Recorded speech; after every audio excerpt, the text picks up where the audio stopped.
Aba, parang ayaw hawakan ah. Kaya ang ginawa niya, binitawan niya. Ayan o. Ayan, binitawan niya. Bastos, di ba? Bastos na, tamad na, maarte pa. Ayan o, iniaabot niya. Tapos hindi binitawan kasi. Tapos ayan, ganyan siya. Ayan, nakita ninyo kung paano niya kunwaring bitawan kasi parang gusto niya, uy, kunin nyo na. Nung hindi kinuha, binitawan na niya. Ayan. Bastos, di ba? Yan, ang klaseng First Lady, meron tayo. Sa tingin ko, ito talaga yung Pangulo eh. Ito yung Pangulo kasi bastos, siya yung nasusunod, napaka New Yorker, yung they cannot afford me, yung mga ganong ugali. Sa bagay, hindi tayo magtataka dahil ginawa nga ito sa Senate President eh.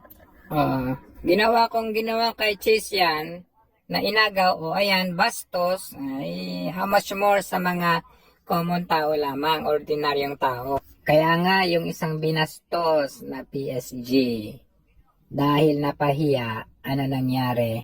Nagpakamatay. Tama isang gwardiya dyan sa Presidential Guard nag-suicide. Minumura, murahe mo. Kaya po napahiya.